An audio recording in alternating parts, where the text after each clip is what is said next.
Leave sa Net 25. Kinumpirma naman ng Bureau of Immigration na nakalabas na po ng bansa si dating DPW Secretary Manny Bonoan.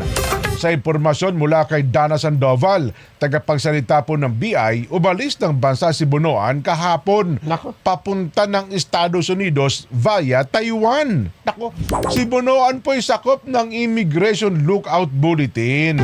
Ayon, lookout bulletin lang pala siya. Hindi mo pwedeng pigilin pala yan, ha? Na-inisyu po ng Department of Justice. Ayon pa po kay Sandoval, agad na nakipag-ugnayan ng immigration officer sa DOJ para beripikahin kung may hold departure order o warrant of arrest laban kay Bonoan.